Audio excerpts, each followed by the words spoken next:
Assalamualaikum warahmatullahi wabarakatuh. Kembali lagi di mata pelajaran fikih. Pada kesempatan kali ini kita akan membahas tentang gadai dan hayalah. Yang pertama, pengertian gadai. Secara bahasa, gadai adalah tetap atau terus-menerus.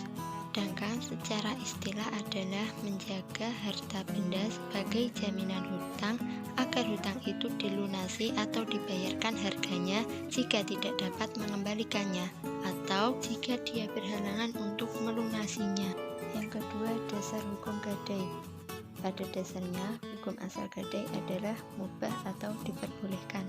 Seperti dalil pada Al-Quran surat Al-Baqarah ayat 283 dan dalil hadis yang artinya Aisyah radhiyallahu anha berkata, Rasulullah Shallallahu alaihi wasallam pernah membeli makanan dari orang Yahudi dengan kredit dan beliau menggadaikan kepadanya baju besi.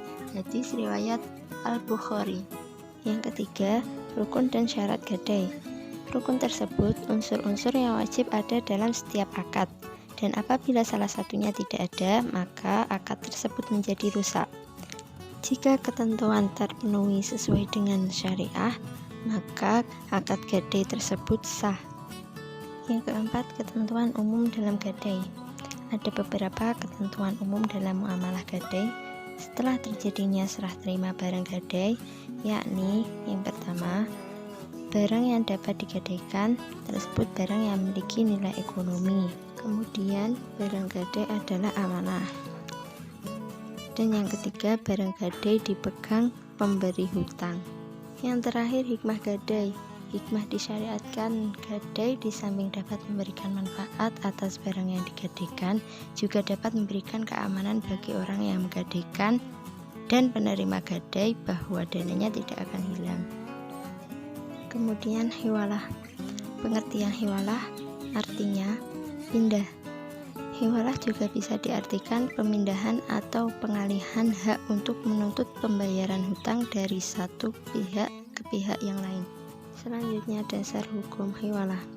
Terdapat pada Al-Quran surat Al-Baqarah ayat 282 menerangkan bahwa dalam hutang piutang atau transaksi yang tidak kontan hendaklah dituliskan sehingga ketika ada perselisihan maka dapat dibuktikan.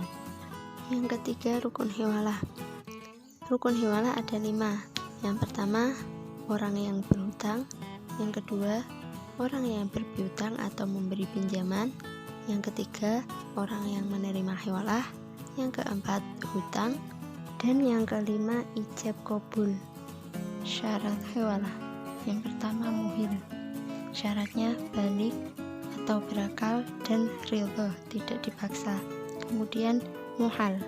Syaratnya balik. Yang kedua, ada persetujuan dari muhal terhadap muhil. Yang ketiga, muhal alaih. Syaratnya balik dan ada persetujuan.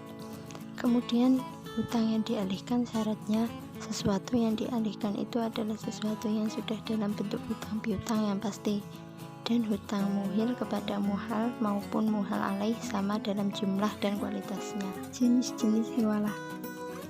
Ditinjau dari segi kecil akad, hiwalah dibagi menjadi 2 jenis, yaitu hiwalah al-haq dan hiwalah ad-dain.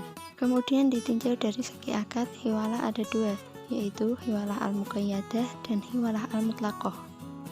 Dan yang terakhir adalah hikmah hiwalah, yaitu membantu kebutuhan orang lain, di mana orang yang berhutang akan terbantu oleh pihak ketiga, kemudian orang yang berpiutang terbantu oleh pihak ketiga yang menanggung pelunasan hutang tersebut.